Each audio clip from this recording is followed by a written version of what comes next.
This chapter is over an hour and 16 minutes long, but I do think it's interesting as speculation.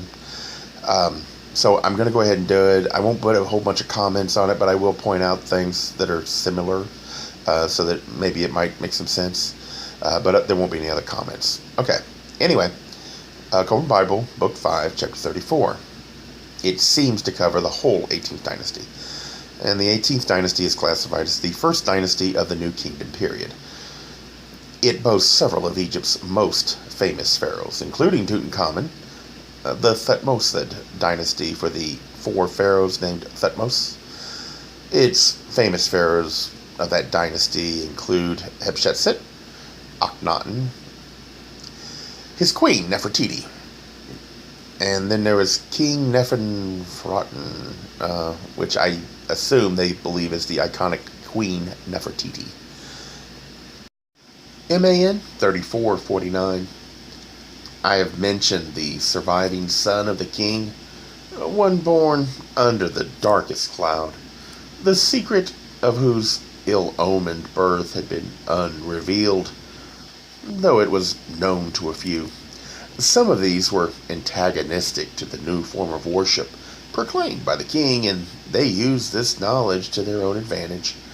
I have also mentioned another son, one born to the lady of songstresses, and he was bound to a different destiny altogether. MAN 3450. The son born to Pharaoh by the lady of songstresses was also born to high estate through her.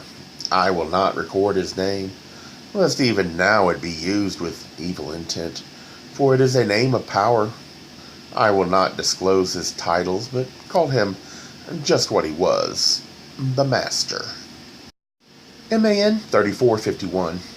When the Master was born, Pharaoh was quite indifferent towards him, though through the nature of his blood he was not unexposed to danger. The account of how the child was stolen from the temple garden by the priest of Amun, how it was rescued by a Syrian in the services of Narfare, disguised as a woman, vendor of spices, and Celtis, a captain of craft, is known and need not be retold.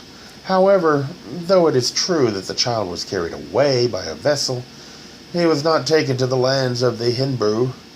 He was not brought up in the household of the captain of craft.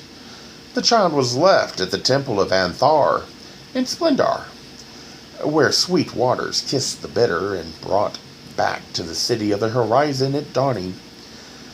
Later, both child and mother were taken into the royal household, for the two women had long been friends, even before Narfare became queen.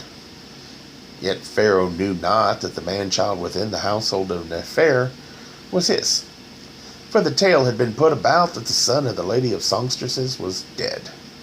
Thus, even in the shadow of the royal household, the Master grew up to walk in the path of truth.